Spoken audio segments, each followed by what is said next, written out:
Hello दोस्तों, आज के वीडियो में आपका स्वागत है। इस वीडियो में हम जानेंगे कि हम अपने इंडेंट को या फिर लोड को अपने सिस्टम में कैसे एक्सेप्ट करते हैं। दोस्तों, आप इस वीडियो में नए हैं तो लाइक एंड सब्सक्राइब करें और हमारी बेल आइकन को भी दबाएं ताकि आने वाली वीडियो आप तक पहुंच सके। चलिए, सबसे पहले हम अपने CDMS को लॉगिन करेंगे। CDMS को लॉगिन करने के बाद हम अपने इंडेंट को एक्सेप्ट करेंगे। चलिए, हम अपने आईडी पासवर्ड डाल देंगे कुछ इस तरीके से। इसके बाद हम हमारा CDMS लॉगिन करेंगे। CDMS लॉगिन करने के बाद आप देख सकते हैं कुछ इस तरीके का इंटरफेस आएगा। हम यहाँ पर क्लिक करेंगे। क्लिक करने के बाद हमारे सामने इस तरह का डैशबोर्ड आएगा। यहाँ पर हम रिप्लेसमेंट मैनेजमेंट पर क्लिक करेंगे। इसके बाद हम आइटम पर क्लिक करेंगे।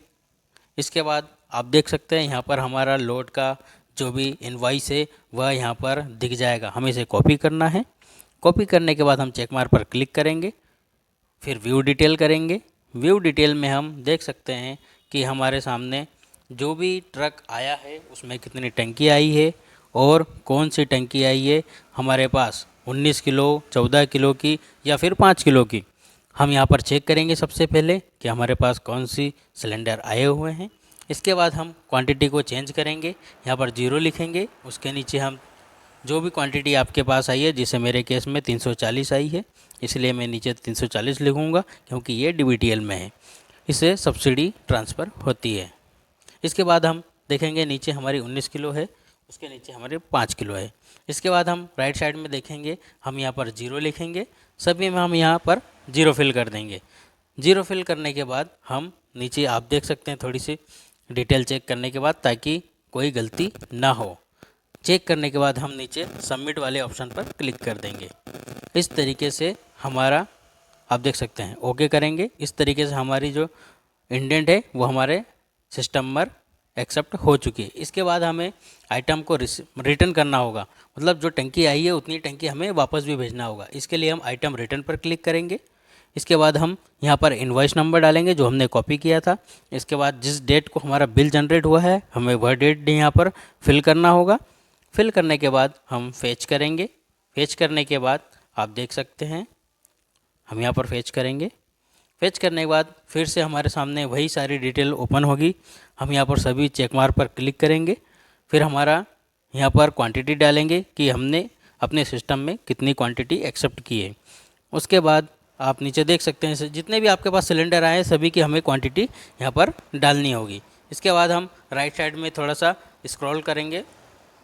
स्क्रॉल करने के बाद आप देख सकते हैं यहाँ पर रिमार्क है। यहाँ पर अगर आपके पास कोई डिफेक्टिव आया हो तो उसे आप यहाँ पर लिख सकते हैं या फिर 0 डालकर इसे सबमिट करें। सबमिट करने के बाद यह हमारी प्रोसेस हो गई रिटर्न की।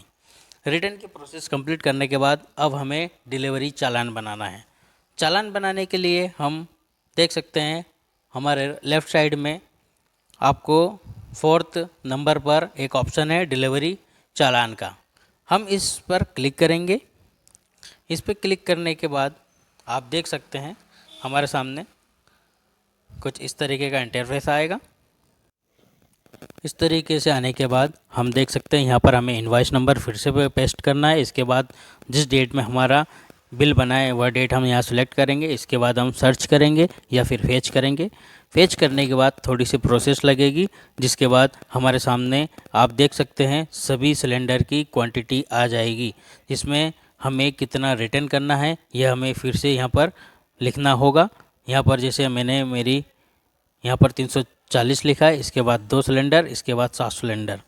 हमने यहाँ पर हमारी जितनी भी टंकी आई है उसे हमने यहाँ पर लिख लिया है। सबसे पहले हम यहाँ पर चेक कर लेंगे कि क्या हमने क्वांटिटी सही डाली है या गलत। हम यहाँ पर अपने ट्रांसपोर्टर का नाम लिखेंगे। कई जगह पर यहाँ पर ऑटोमेटिक फिल होता है और अगर नहीं होता है तो हम मैन्युअली यहाँ पर अपने ट्रांसपोर्टर का नाम डाल सकते हैं। एक बार नाम डालने के बाद आप इसे कॉपी करें और तीनों में आप पेस्ट कर सकते हैं। यह हमारा समय बचाता है कॉपी पेस्ट से। इसके बाद हम आगे बढ़ते हैं। चलिए, हम सबसे पहले पेस्ट कर लेते हैं। पेस्ट करने के बाद हम राइट साइड में देख सकते हैं रिमार्क ऑप्शन है। अगर आपके पास कोई डिफेक्टिव हो तो यहाँ पर भी लिख सकते हैं, नहीं तो 0 लिख सकते हैं। इसके बाद हम सबमिट करेंगे। एक बार क्वांटिटी चेक करेंगे, इसके बाद हम सबमिट करते हैं। सबमिट करने के बाद आप देख सकते हैं कुछ इस तरीके की एक प्रोसेस लगेगी। थोड़े समय लगता है इसमें, क्योंकि यह फेच होने में थोड़ा सा टाइम लगाता है। कुछ इस तरीके से प्रोसेस होगी।